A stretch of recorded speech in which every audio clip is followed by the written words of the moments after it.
السلام علیکم ورحمۃ اللہ وبرکاتہ۔ وعلیکم السلام ورحمۃ اللہ وبرکاتہ۔ خیریت تو ہے؟ سب ٹھیک ہے بچوا؟ ارے بابا یہ تصویر لے کے کہاں جا رہے ہو؟ ارے بیٹا گیا تھا بازار کرنے۔ ارے بابا اس عمر میں بازار کرنے گئے تھے؟ کیا آپ کے بیٹے نہیں ہیں؟ ارے بیٹوں کا حال مت پوچھیے، بیٹا بیٹی بولتا بولتی کل ملا کر 25 بچے ہیں، لیکن ایک کہاوت ہے کہ 100 پوتران کے ایکو نہ کام کے یہی ہمارا حال ہے۔ توبہ توبہ، یہ کیسے بچے ہیں؟ کیا آپ نے ہمیں دینی تعلیم نہیں دی؟ نہیں بچوا، ہم نے سوچا کہ یہ حافظ مولوی بنے گا، کسی مسجد یا مدرسے میں نوکری کرے گا، 3-4 ہزار روپیہ ملے گا، اس میں خود کیا کھائے گا اور اپنے بال بچوں کو کیا کھلائے گا، اس لیے میں نے نہیں پڑھایا۔ یہ تو بہت گندی سوچ ہے۔ دیکھو ایک مولانا صاحب آ رہے، انہیں سے دریافت کر لو۔ مولانا، ہم آپ کے مدرسے میں پڑھ رہے ہیں، یہ بابا کہہ رہے ہیں کہ 2-3 ہزار روپے میں خود کھائیں گے اور اپنے بال بچوں کو کیا کھلائیں گے، انہیں سمجھائیے۔ السلام علیکم ورحمۃ اللہ وبرکاتہ۔ لا حول ولا قوت الا باللہ۔ دیکھیے چچا، صرف آپ ہی کی نہیں بلکہ اکثر لوگوں کی یہی سوچ ہے کہ حافظ مولوی کھانا نہیں پاتے ہیں، جبکہ کھلانے والی ذات صرف اللہ کی ہے، جو روزی دیتا ہے، جو کھلاتا پلاتا ہے۔ اگر روزی کا تعلق ڈگریوں سے ہوتا تو اندر بھی لوگ بھوکے مر جاتے، لیکن نہیں، ایسے نہیں ہے۔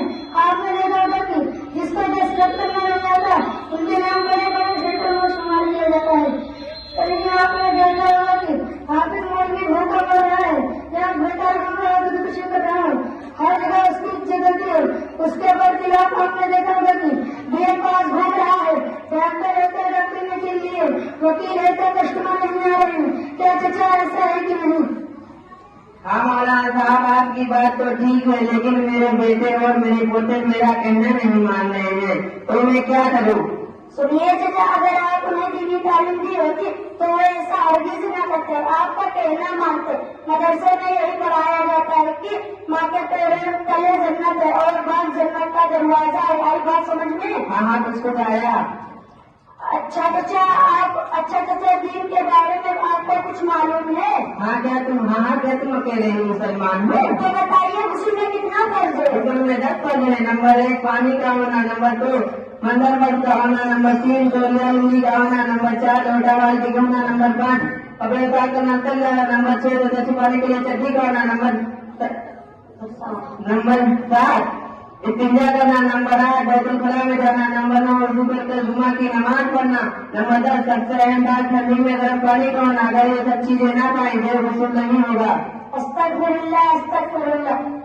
غسل میں بلکہ 10 نہیں 3 فرض ہے۔ نمبر 1 اگر روزہ نہ ہو تو مراٹھ کے ساتھ کلی کرنا، نمبر 2 ناک کے ہڈی تک پانی پہنچانا، نمبر 3 پورے جگہ پر اس طرح پانی بہانا کہ ایک بھی بار کی جگہ برابر سوکھی نہ رہے۔ ارے بیٹا اتنا کام ہے، ہم تو سمجھ رہے تھے 15-20 ہوں گے، اتنا اچھا تعلیم کہاں سے سیکھا؟ کیا آپ کو نہیں معلوم کہ چندرپور میں ایک مدرسہ چلتا ہے، مدرسہ عربیہ مدیہ قاسمیہ ماتحت مولانا ابوال کلام آزاد ایجوکیشنل سوسائٹی، چندرپور بازار، ضلع بلراپور، اسی میں سیکھا ہوں۔ ہم بھی اپنے بچوں کا انشاءاللہ اگلے سال داخلہ لوں گا۔ السلام علیکم ورحمۃ اللہ وبرکاتہ۔